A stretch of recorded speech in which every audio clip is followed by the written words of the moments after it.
Welcome dear students and parents. बहुत important topic आज हम लेके आए हैं। आप सभी को नीट यूजी 2024 के फॉर्म्स का बेसब्री से इंतजार हो रहा होगा। इस वीक शायद वो रिलीज भी हो जाए। एक बात जो आपको बतानी है वो ये बतानी है कि नीट का एग्जाम इस बार 5 मई 2024 को शेड्यूल हुआ है। पिछले साल 2023 में नीट के एग्जाम से पहले एमबीबीएस काउंसलिंग के ये 3 फॉर्म्स रिलीज हुए थे पिछली साल। पहला सीएमसी वेल्लोर, दूसरा आईपी यूनिवर्सिटी दिल्ली और तीसरा केरला स्टेट यूनिवर्सिटी। इसी श्रृंखला में एक और स्टेट जुड़ गया इस साल यानी 2024 से, और वो स्टेट है कर्नाटक स्टेट। अब कर्नाटक स्टेट भी अपना सीईटी फॉर्म यानी कॉमन एंट्रेंस टेस्ट भरवाने के लिए बाध्य कर रहा है स्टूडेंट्स को। स्टूडेंट्स सीईटी के फॉर्म को भरेंगे और इस फॉर्म को पहले केवल कर्नाटका स्टेट के स्टूडेंट्स भरते थे, पर इस साल से नॉन कर्नाटक स्टेट के स्टूडेंट्स भी इस फॉर्म को भरेंगे। कर्नाटका एक ऐसा राज्य है जहां पर एक से एक बेहतरीन और पुराने मेडिकल कॉलेज अवेलेबल है, बहुत प्राइवेट, डीम्ड, गवर्नमेंट, सभी प्रकार के। इनके बजट भी अधिकतर कम है, 11 लाख सालाना तक की फीस है और ये सब ज्यादातर राजीव गांधी यूनिवर्सिटी से अफिलिएटेड है। चलिए अब सीईटी की बात करते हैं। पहले ये सीईटी केवल कर्नाटका के स्टूडेंट्स को भरना था और वो भी for engineering and other sciences के स्टूडेंट्स को। मगर अब 2024 में बहुत बड़ा बदलाव हुआ है, ये अदर स्टेट्स के स्टूडेंट्स को भी भरना कंपलसरी हो गया है। क्या है, कैसे है, एक एक कर आपको बताता हूं कि कर्नाटका स्टेट से बाहर के जो स्टूडेंट्स हैं वो 3 स्टेप में इसको भरेंगे। सबसे पहले तो इस फॉर्म को भरना है, दूसरा इसकी फीस भरनी है, मगर सीईटी का एग्जाम नहीं देना है। सीईटी का फॉर्म भरना जरूरी है, पर एडमिशन नीट के रिजल्ट के बेसिस पर ही होगा। जब कर्नाटका स्टेट नीट काउंसलिंग का फॉर्म आएगा तब आपको वहां पर सीईटी का नंबर फिल करना होगा। इस सीईटी फॉर्म को भरने की लास्ट डेट 10 फरवरी 2024 है। रिपीट कर रहा हूं, 10th of Feb 2024 है। तो सबसे पहला काम आपका यह होना चाहिए कि अगर कर्नाटका स्टेट के कॉलेजेस आपकी चॉइस लिस्ट में है तो सबसे पहले आप इस फॉर्म को भर दें। चलिए अब कर्नाटका एग्जामिनेशन अथॉरिटी की वेबसाइट से इस नोटिफिकेशन को समझते हैं। मैंने हाईलाइट किया हुआ है रेड में, पहले उस रेड पोर्शन को पढ़िए। Application is common to the seat allotment of all professional courses, namely engineering, architecture, naturopathy and yoga, veterinary, B Pharma, second year B Pharma and Pharma D, farm science courses, BSc Honours, agriculture, BSc Honours sericulture, etc. and BSc Nursing, medical। पहले यहां medical नहीं था, अब ये word medical भी add हो गया।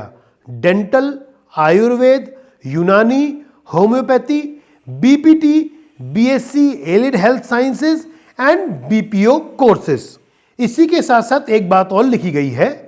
अब येलो पोर्शन जो मैंने हाईलाइट किया है उसको पढ़िए। After UG NEET 2024 results are announced, already registered candidates with KEA will be provided interface to enter their NEET score and roll number। मतलब ये कि सीईटी के फॉर्म को अप्लाई कर देना है, फीस भर देनी है और आपको एक सीईटी नंबर मिलेगा। जब KEA की काउंसलिंग स्टार्ट होगी नीट के रिजल्ट के बाद, तो उसमें आपको सीईटी नंबर और नीट का स्कोर फिल करना होगा।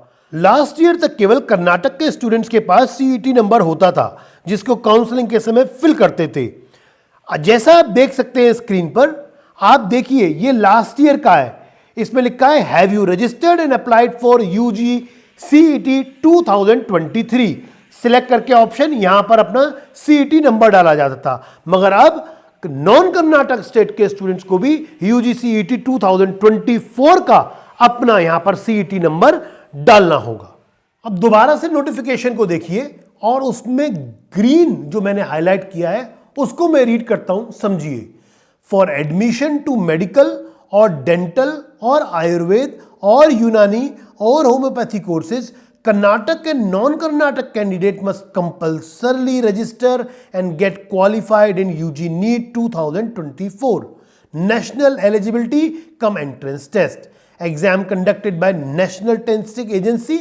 But for admission through KEA, the candidates have to compulsorily register, submit the application and pay the fees for CET 2024. यानी स्पष्ट है, CET फॉर्म भरना है, फी पे करनी है, CET नंबर मिल जाएगा, तभी कर्नाटक में MBBS में एडमिशन ले पाएंगे। CET नंबर लेना ही जरूरी है। MBBS स्टूडेंट को CET का कोई एग्जाम नहीं देना, नीट के मार्क्स पर ही एडमिशन मिलेगा। इस समय आप सभी बच्चे नीट की प्रिपरेशन के अंदर दिन रात एक किए हुए हैं, पर नीट के फॉर्म के साथ साथ आपको एक कर्नाटक स्टेट के CET फॉर्म को भी भरना है, क्योंकि अगर CET फॉर्म नहीं भरेंगे तो कर्नाटक के किसी भी कॉलेज में चॉइस फिल नहीं कर पाएंगे। कर्नाटका के मेडिकल कॉलेज में अदर कोटा भी होता है, तो जो स्टूडेंट्स इन कॉलेजेस के अंदर एडमिशन लेना चाहते हैं, हाँ फीस थोड़ी ज्यादा होती है, पर उसके लिए भी CET का फॉर्म उन्हें जरूर भरना होगा। आप में से कुछ लोग ऐसे होंगे, कुछ पेरेंट्स, कुछ स्टूडेंट्स जो इस वीडियो को 10 फरवरी के बाद देखेंगे, यानी CET फॉर्म फिल करने की लास्ट डेट के बाद। उनको मैं बताना चाहता हूं अपने एक्सपीरियंस के बेसिस पर कि हो सकता है, माइंड माय वर्ड्स, हो सकता है फॉर्म फिल करने की सुविधा दोबारा मिले, क्योंकि ऐसा बड़ा बदलाव पहली बार हुआ है। ये मैं अपने एक्सपीरियंस के बेसिस पर कह रहा हूं, मगर इस संभावना पर आप बिल्कुल भी अपना डिसीजन ना बनाएं, क्योंकि हो सकता है कि ये संभावना ही रह जाए और वो CET फॉर्म भरने का ऑप्शन दोबारा न मिले। इसलिए वो स्टूडेंट्स जिनको कर्नाटका के मेडिकल कॉलेजेस ल्योर करते हैं, जो कर्नाटका के मेडिकल कॉलेज को अपनी चॉइस लिस्ट में रखना चाहते हैं, वो CET फॉर्म को ये इंफॉर्मेशन मिलते ही जरूर भर दें, क्योंकि कर्नाटका एक ऐसा स्टेट है जहां पर एकेडमिक बहुत अच्छा है, मेडिकल कॉलेजेस के नंबर्स भी बहुत अच्छे हैं और 11,475 की MBBS सीट्स हैं। आप सोच सकते हैं क्वांटम वहां पर क्या है। इसलिए कर्नाटका सभी स्टूडेंट्स की चॉइस लिस्ट में होता ही है। इसलिए ये इंफॉर्मेशन आप तक पहुंचते ही please fill up your CET forms immediately. मैं आपको एक बात और बताना चाहता हूं कि कर्नाटक स्टेट एक बहुत इंपॉर्टेंट स्टेट है, तो जो स्टूडेंट्स कर्नाटक के किसी पर्टिकुलर कॉलेज के बारे में हमसे इंफॉर्मेशन चाहते हैं, वो हमारे कमेंट बॉक्स में उस कॉलेज के बारे में हमसे जानकारी ले सकते हैं। हम उसके लिए एक सेपरेट वीडियो आपके साथ अपने YouTube चैनल के माध्यम से शेयर करेंगे, क्योंकि हमने अपने YouTube चैनल पर state medical colleges of UP अलग से डाल रखे हैं, सारे एम्स डाल रखे हैं और डीम्ड मेडिकल कॉलेजेस भी डाल रखे हैं। तो कर्नाटक के कुछ कॉलेजेस जो आप समझते हैं कि आपके लिए बहुत जरूरी है, उनकी डिटेल्स हम आपके साथ जरूर शेयर करेंगे। इसलिए आप हमारे YouTube चैनल को सब्सक्राइब करें, हमारे टेलीग्राम चैनल को सब्सक्राइब करें, हमारे व्हाट्सएप ग्रुप के माध्यम से हमसे जुड़ें, हमारे यहां कंसल्टिंग MBBS में रजिस्टर करें, हमारे सपोर्ट नंबर्स पर कॉल करें और बेस्ट गाइडेंस, बेस्ट काउंसलिंग पाएं। Thank you so much, students. Thank you for being with us. Stay focused. Keep working hard.